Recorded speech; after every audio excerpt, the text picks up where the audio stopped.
নমস্কার বন্ধুরা, লতা কিচেনে তোমাদের স্বাগত। আজ আমি টক দই বানাবো, বাড়িতেই টক দই বানাবো। আর টক দইটা বানানো খুবই সহজ।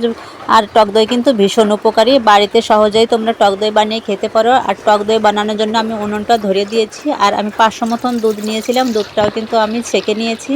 আর এবার কড়াইতে আমি দুধটা ঢেলে দিচ্ছি। এবার দুধটা আমি ভালো করে আউটে নেব। দুধটা ভালো করে আউটানো নেব, তার জন্য আমার কিছু সময় লাগবে। আর দুধটা যত ভালো আউটানো হবে তত ভালো টক দইয়ের স্বাদটাও বাড়বে। আর এদিকে আমি 1 গ্লাস মতন টক দই নিয়েছিলাম, দোকান থেকেই নিয়ে এসেছিলাম। এটা আমি একটু জল ঝরানোর জন্য রেখে দিচ্ছি। বেশি জল নেই, তাও একটু রেখে দিচ্ছি, যদিও একটু পরে। আর দুধটা আমার ভালো করে জাল হয়ে গেছে, দেখো অনেকক্ষণ ধরে জাল দিচ্ছি, দুধটার বলক উঠে গেছে। এবার আমি এর থেকে কিছুটা দুধ তুলে নেব। দুধটা অনেক সময় ধরে জাল দিয়েছি, আমি আবার একটু নেড়ে দিচ্ছি দুধটা। আমি এর থেকে অল্প একটু দুধ তুলে নিচ্ছি। আমি একটু গুঁড়ো দুধ মেশাবো, তাই একটু গরম দুধ তুলে নিলাম। আর 1 প্যাকেট মতন গুঁড়ো দুধ নিয়েছিলাম, গুঁড়ো দুধটা আমি এর ভিতরে দিয়ে দিচ্ছি। গুঁড়ো দুধটা সবগুলো দিয়ে আমি ভালো করে মিশিয়ে নেব, একটু যেন দলা না থাকে। ভালো করে মেশানোর পরে আমি আবারও ওই দুধের ভিতরে দিয়ে দেব, কড়ার ভিতর।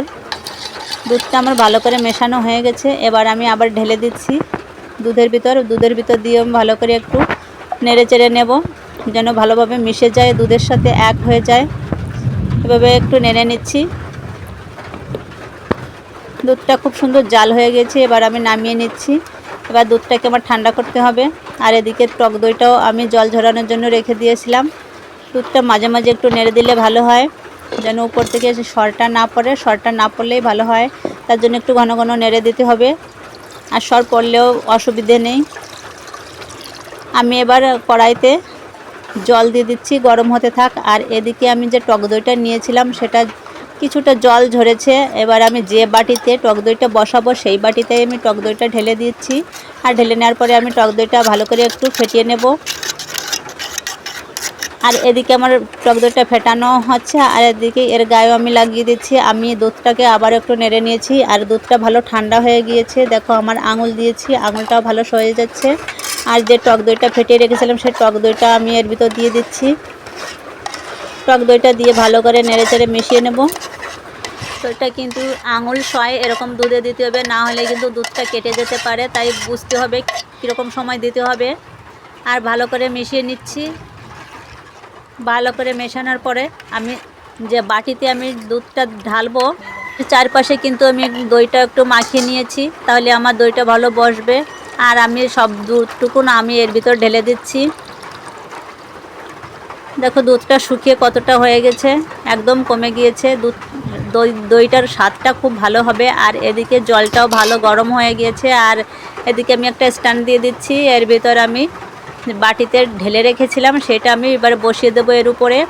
আর এবার একটা থালা দিয়ে আমি ঢাকনার মতন ঢেকে দেবো। আমি কিছু সময়ের জন্য ঢেকে রাখবো, 10 মিনিট মতন আমি ঢাকনা দিয়ে ঢেকে রেখেছি। আর আমি পাশ দিয়ে এরা যে হাওয়াটা না বেরোয় তার জন্য আমি একটা ভালো গামছা দিয়ে, পরিষ্কার গামছা দিয়ে আমি চারপাশে আমি ভালো করে ঢেকে দিচ্ছি। আর উপর থেকে একটা নোড়া দিয়ে দিচ্ছি, যেন একটু ভারী হয়ে থাকে, যেন থালাটা ভালো করে মিশে থাকে। কিছু সময় ধরে আমি জাল দিয়ে নিয়েছি, প্রায় 10 মিনিট মতো। এবার আমি একটু উঠিয়ে দেখব আমার দইটা কীরকমে বসেছে। 10 মিনিট ধরে আমি 5 মিনিট মতন আমি জাল দিয়েছি। কিছু সময় আমি জ্বলন্ত উনুনের উপর রেখেছি, আমি আর উনুনে জাল দিইনি। আর এবার আমি থালাটা সরিয়ে নিচ্ছি। আর আমার দইটা কেমন হচ্ছে দেখব। থালাটা কিন্তু খুব গরম আছে, আর জলটাও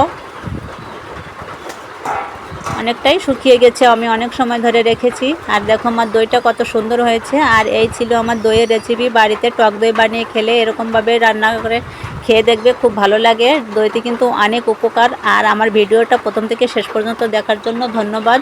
আর দেখো দইটা আমি কিছু সময়ের জন্য ফ্রিজে রেখেছিলাম, আর ফ্রিজে রেখে আরও একটু শক্ত হয়েছে, ভালোই হয়েছে, খুব সুন্দর হয়েছে দইটা। তোমরা এভাবে দই বানিয়ে খাবে, খুব ভালো লাগে। ভালো লাগলে লাইক করবে।